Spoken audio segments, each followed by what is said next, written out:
Halo teman-teman, pernah gak sih teman-teman ngerasa udah ketinggalan banyak materi sampai gak tahu mau mulai belajar dari mana? Atau mungkin teman-teman juga suka lupa deadline tugas atau proyek akhir? Apalagi kalau teman-teman sering bingung. Ada rapat, ada kelas, ada banyak kegiatan dalam satu hari. Kalau emang iya, tenang aja, kita dari kelompok 4 juga relevan banget dengan apa yang teman-teman alamin itu. Kadang-kadang karena terlalu banyak aktivitas, terlalu banyak tugas, dan terlalu banyak to-do list yang harus dilakukan, kita jadi bingung harus mulai dari mana dulu. Oleh sebab itu, kami dari kelompok 4 menawarkan solusi digital bernama Second Brain Assistant. Second Brain Assistant adalah suatu platform digital yang gak cuma membantu, tapi mempermudah hidup teman-teman semuanya. Terus, apa ya Second Brain Assistant itu? Dari mana asal-muasalnya? Dan apa fungsinya? Kita akan dengerin video ini sampai akhir bareng teman-teman dari kelompok 4. Perkenalkan, nama saya Grafiela Misha dengan NIM 123250031. Second Brain Assistant, solusi digital untuk mahasiswa dan pelajar masa kini. Kenapa Second Brain? Karena mahasiswa dan pelajar masa kini itu suka mengalami kesulitan dan dalam mengatur aktivitas akademik sehari-hari. Kelompok 4 sangat-sangat menyadari dan aware akan hal ini, di mana kita itu punya banyak banget kegiatan yang bikin kita sulit atur waktu belajar. Terus, kita juga bingung untuk atur skala prioritas tugas-tugas kita, mulai dari tugas kuliah, tugas praktikum, tugas harian, kuis, dan lain sebagainya. Belum lagi deadline-nya.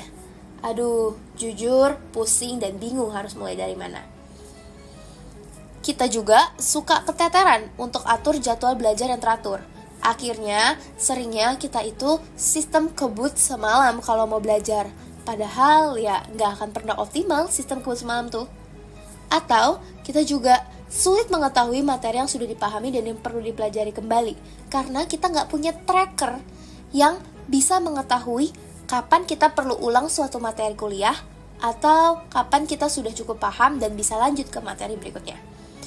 Juga catatan dan materi-materi yang tersebar di banyak tempat. Ada yang di Google Drive, ada yang di foto HP, ada yang di laptop. Pasti pusing banget. Akibatnya, proses belajar ini jadi nggak efektif, tugas menumpuk, dan produktivitas kita menurun. Jadi, karena kelompok 4 sadar akan hal itu, here it is. Kelompok 4 menawarkan solusi digital bernama Second Brain Assistant. Second Brain Assistant adalah platform digital berbasis web atau app yang berfungsi sebagai otak kedua dari mahasiswa atau pelajar dalam mengatur seluruh aktivitas pelajar.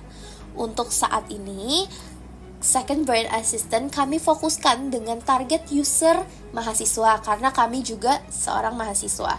Tapi nantinya kami berharap Second Brain Assistant ini dapat digunakan oleh seluruh kalangan, baik itu pelajar maupun mahasiswa yang membutuhkan platform digital untuk membantu mereka mengatur aktivitas belajar dan kegiatan-kegiatan mereka.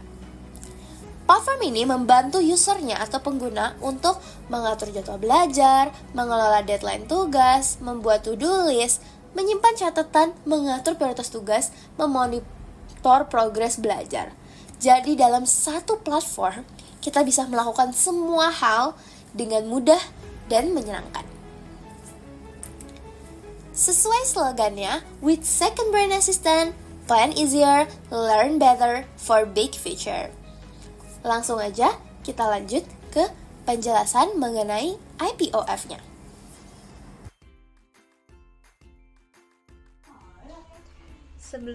Sebelumnya izinkan saya memperkenalkan diri. Saya Lutfianur Prasetyo dengan NIM akhir 127. Di sini saya akan menjelaskan tentang IPOF dari Second Brain. Nah, IPOF ini menggambarkan alur kerja sistem Second Brain dalam mengelola data belajar mahasiswa dari input sampai menghasilkan output berupa sistem manajemen belajar yang terstruktur dan juga adaptif melalui feedback dari user. Nah, Yang pertama adalah input. Input yaitu data yang dimasukkan oleh pengguna, oleh user, seperti jadwal kelas, deadline tugas, jadwal belajar, catatan materi, target belajar, prioritas tugas, status pemahaman materi. Nah, lalu selanjutnya setelah input terdapat proses. Nah, proses karena input tadi kan dilakukan oleh user. Nah, untuk proses ini dilaksanakan oleh sistem, di mana sistem itu mengolah data yang diinputkan oleh user. Nah, di sini sistem akan menyimpan data, mengurutkan tugas, membuat auto reminder, menampilkan kalender, mengelompokkan materi, dan juga membuat jadwal. Nah, selanjutnya ada output. Output yaitu hasil yang ditampilkan kepada user. Jadi habis user menginput data, sistem akan mengolah data tersebut lalu mengeluarkan data berupa output yang dapat didapatkan oleh pengguna, seperti kalender akademik, to-do list, reminder deadline, jadwal belajar, statistik progres belajar, dan juga daftar prioritas tugas. Dan yang terakhir adalah feedback. Feedback yaitu adalah respon dari user terhadap sistem, seperti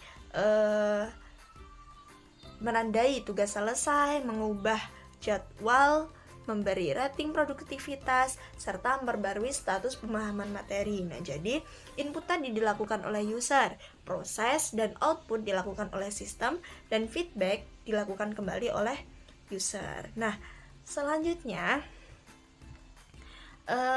sistem kami menggunakan beberapa software dan juga hardware.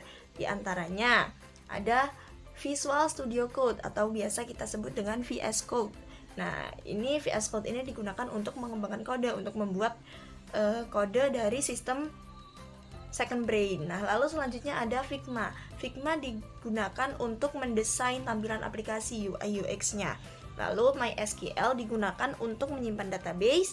Ada Google Chrome untuk penerapan, untuk proses testing. Lalu yang selanjutnya ada Firebase, dimana itu layanan backend tambahan kayak autentikasi dan real-time database, itu dari Google ya.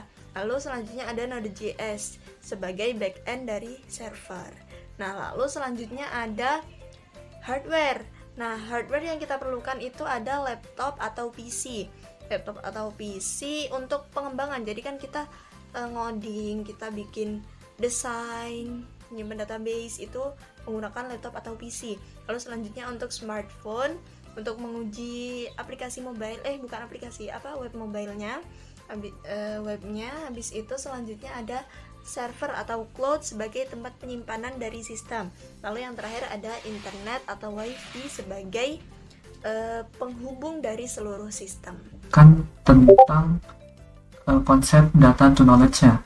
Yang pertama yaitu data.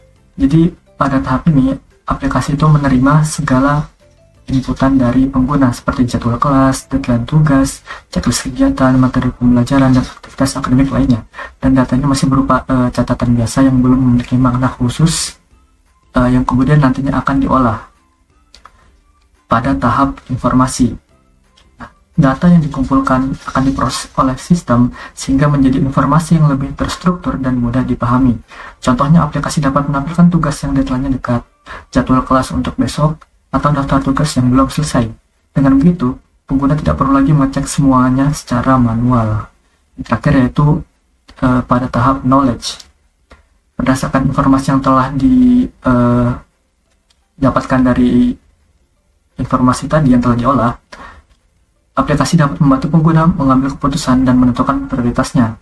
Misal, aplikasi dapat memberikan rekomendasi tugas mana yang harus dikerjakan terlebih dahulu, mengingat aktivitas penting atau menampilkan statistik progres pembelajaran pengguna. Jadi aplikasi tidak menyimpan data, tetapi juga membantu pengguna belajar lebih efektif dan terorganisir. Melalui konsep ini, prototipe aplikasi kami diharapkan dapat menjadi asisten pembelajaran digital yang membantu mahasiswa mengatur waktu, meningkatkan produktivitas, dan mendukung proses belajar sehari-hari. Selanjutnya, presentasi prototipe akan dilakukan oleh Ian. Terima kasih atas waktunya. Selanjutnya, di sini saya akan menjelaskan tentang prototipe dari proyek kami. Nah, yang pertama itu ke validasi data dulu. Kita masuk ke menu login. Jika tidak punya akun, kita bisa masuk ke menu sign up. Kebetulan saya sudah punya akun di sini, saya akan login. Lalu masukkan password yang sudah kita buat di sign up. Nah, kita masuk. Yang pertama itu kita di sini punya 9 fitur. Itu ada kalender, daily to do, prioritas, weekly schedule. Nah, di weekly schedule ini ada class schedule dan study schedule. Nah, lalu ada progress tracker, reminder, focus mode, studi statistik, dan notes. Kita masuk pada fitur pertama dulu, ada kalender. Nanti kalender ini kita tuh bakal masuk pada kalender pada umumnya aja. Namun kita bisa melihat jika terdapat suatu kegiatan yang sudah kita masukkan pada aplikasi ini, kita bakal bisa melihat di kalender ini. Lalu ada daily to do list. Nah, daily to do list ini kita membuat list suatu kegiatan yang akan kita lakukan dalam satu hari itu, kita masukkan di sini, nanti akan kelihatan hasilnya di kalender. Lalu ada prioritas. Nah, prioritas ini sendiri kita kayak men-sorting banyak dari kegiatan yang sudah kita masukkan di daily to do. Kita akan diprioritaskan mana datanya lebih duluan. Lalu ada weekly schedule. Weekly schedule ini dibagi lagi jadi class schedule sama studi schedule. Nah, di class schedule ini ya seperti biasa jadwal kelas yang sudah dimasukkan. Lalu studi schedule ini juga jadwal belajar yang sudah dimasukkan dari app di sini atau masuk dan data. Lalu ada progress tracker. Nah, progress tracker ini kita track dari progress yang sudah kita lakukan di dalam aplikasi ini. Kayak ini database sistem ini udah 5/8, berarti udah 5/8 kali belajar dan di track di aplikasi ini. Lalu reminder. Nah, reminder itu fiturnya seperti mengajar reminder, yaitu mengingatkan. Jadi kalau kita udah ngisi daily to do, seumpama ini ada tugas STI deadline jam 6 sore, nanti kita masukkan remindernya jam 5 apa jam setengah 6 gitu. Nanti bakal ada reminder di sini, bakal keluarin ya untuk seperti notif lah gitu. Lalu ada focus mode. Nah, focus mode ini sendiri ya kayak kita dikasih timer nanti untuk semua kita mau belajar. Nah, kita kasih waktu 25 menit gitu untuk belajar STI 25 menit. Nanti kita start, nanti udah fokus kami bakal ke track di sini. Kita fokuskannya berapa menit? 25 menit, tapi nanti udah fokuskannya ada 25 menit. Lalu ada studi statistik. Untuk studi statistik ini sendiri, waktu kita belajar itu bakal ke track lalu jadiin statistik di sini. Kayak ini ada weekly study hour-nya, dari Monday ada 4 jam, terus day ada 3,5 jam, Wednesday ada 5 jam, terus day 2,5 jam, seperti itulah. Lalu di sini juga ada studinya subjek, maksudnya subjek yang sudah kita pelajari seperti database. Lalu ini ada web programming ya, seperti itu. Nah, ini untuk progress overtime-nya dari bulan Januari cuma 20%. Nah, bisa ya ini track lah biasanya untuk track kita pembelajarannya. Ada total study hour-nya dalam sebulan ada 120 jam masalah itu lah. Khususnya untuk nge-track bagaimana perkembangan kita dalam belajar. Notes. Nah, notes sendiri ini seperti ini database memorization. Jadi kita kayak bikin notes untuk kita sendiri, untuk ingat sendiri kalau ada suatu hal gitu. Jadi bisa nambah note di sini. Itu saja sekian dari saya. Kita lanjut ke pembicara selanjutnya. Terima kasih. Kemudian saya akan menjelaskan tentang sistem keamanan. Yang pertama ada sistem login. Sistem login digunakan untuk memastikan bahwa hanya pengguna yang memiliki akun yang dapat mengakses aplikasi. Pengguna harus memasukkan email dan password yang benar sebelum masuk ke dalam sistem. Jika pengguna belum memiliki akun, maka pengguna harus melakukan proses sign in atau registrasi terlebih dahulu. Setiap akun memiliki data dan informasi masing-masing, sehingga pengguna hanya dapat mengakses data miliknya sendiri. Hal ini bertujuan untuk menjaga privasi serta mencegah akses data oleh pihak lain dengan tanpa izin. Sistem login juga membantu aplikasi dalam mengidentifikasi pengguna, sehingga proses penyimpanan dan pengolahan data dapat dilakukan secara personal. Selanjutnya ada untuk keamanan data. Semua data akan disimpan dalam database agar data dapat dikelola dengan lebih terstruktur dan aman. Untuk mengurangi risiko kehilangan data, sistem akan melakukan backup secara berkala sehingga data masih dapat dipulihkan jika ada terjadi kecelakaan atau kesalahan pada sistem. Selain itu, setiap input dari pengguna akan dibatasi berdasarkan ukuran dan tipe data tertentu. Sebelum data dimasukkan ke dalam database, sistem akan melakukan validasi terlebih dahulu untuk memastikan data sesuai dengan aturan yang telah ditentukan. Hal ini bertujuan untuk mencegah error, data tidak valid maupun serangan seperti input berbahaya. Sistem juga akan mencatat setiap aktivitas dan perubahan yang terjadi pada data dalam database. Pencatatan ini membantu proses monitoring serta memudahkan pelacakan apabila terjadi kesalahan atau aktivitas yang mencurigakan pada sistem. Ngomongin soal strategi bisnis, pasti nggak ada habisnya. Selalu ada strategi bisnis yang jauh lebih baik, tergantung dari feedback, input, output, dan proses yang dialami bisnis itu sendiri. Tapi, inilah beberapa strategi bisnis yang bisa direkomendasikan oleh kelompok 4 guna menunjang, mendukung, dan mengembangkan second brain assistant menjadi lebih baik lagi dan tentunya profit. Yuk, kita simak penjelasan yang berikut ini. Pertama, freemium strategy. Mungkin buat teman-teman yang udah sering pakai aplikasi-aplikasi berbayar akan sangat-sangat familiar dengan strategi bisnis satu ini, di mana beberapa fitur dasar second brain itu pasti gratis diakses. Ini berfungsi agar fungsionalitas dari second brain assistant tetap bisa diakses oleh berbagai kalangan sesuai dengan target penggunanya. Tapi beberapa fitur istimewa dari second brain assistant, misalkan progress tracker atau studi statistics, mungkin bisa dijadikan fitur premium yang berbayar guna meningkatkan profit dari second brain assistant itu sendiri. Berikutnya ada AI feature for future. Kedepannya, di masa depan mungkin saat second brain assistant ini sudah dikembangkan, mungkin SDA bisa melibatkan AI sebagai salah satu fitur utamanya. Karena AI itu ya punya nilai tinggi lah, terutama di masa-masa Gen Z kayak sekarang di tahun 2026. Contoh fitur AI yang bisa kita lakukan, bisa kita libatkan dan bisa kita taruh di dalam SBA nantinya, misalkan seperti AI ini bisa melakukan analisis terhadap cara belajar.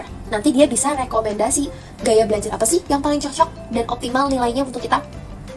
Atau bisa juga AI ini mengatur jadwal yang kosong untuk dijadikan dan dimanfaatkan sebagai jadwal belajar, sehingga kita jauh lebih produktif dan lain sebagainya. Intinya, melibatkan AI di dalam aplikasi platform digital ini, yaitu Second Brain Assistant, merupakan salah satu strategi bisnis yang pastinya akan sangat profit dan menguntungkan bagi SBA nantinya. Berikutnya, ada partnership with campus atau with school, di mana mungkin kita bisa bikin promosi lah ibaratnya ke kampus-kampus atau sekolah-sekolah yang memerlukan aplikasi seperti Second Brain Assistant, di mana kampus atau pihak sekolah bisa mengadakan langganan secara massal dengan harga yang lebih terjangkau bagi seluruh mahasiswanya. It's a win-win solution for everyone, for the user and also for us, the developer of.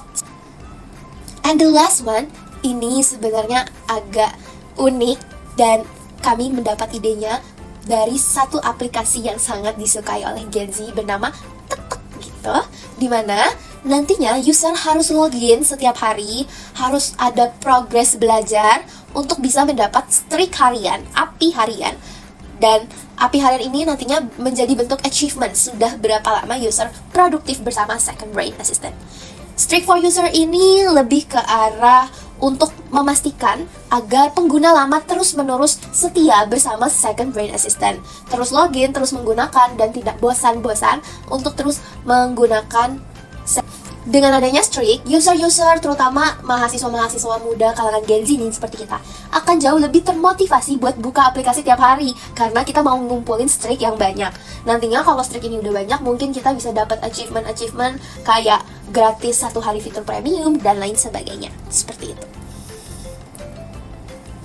Nah, sekian tuh teman-teman penjelasan dari Second Brain Assistant yang dikreasikan dan dikembangkan oleh teman-teman dari kelompok 4. Gimana? Menarik banget gak sih platform digitalnya? Benar-benar membantu banget, berfungsi banget, dan pastinya mempermudah hidup kita. Sesuai dengan slogannya, Second Brain Assistant, plan easier, learn better for big future.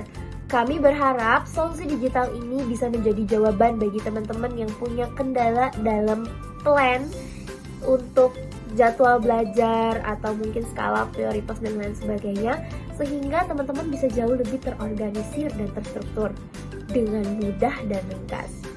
Dengan kemudahan plan, pastinya kita jauh lebih produktif, aktivitas belajar juga jauh lebih optimal, dan masa depan lebih mudah untuk digapai. Segala macam impian-impian kita tidak akan terhalang lagi dengan yang namanya rasa malas, tidak produktif, atau mungkin bingung mau mulai dari mana. karena semuanya ringkas dan mudah hanya di dalam Second Brain Assistant. Sekian presentasi dari kelompok 4. Mohon maaf bila ada salah kata. Saya Grafiela Misha selaku perwakilan dari teman-teman kelompok 4 semuanya. Terima kasih karena sudah menonton video ini sampai akhir. Sampai jumpa.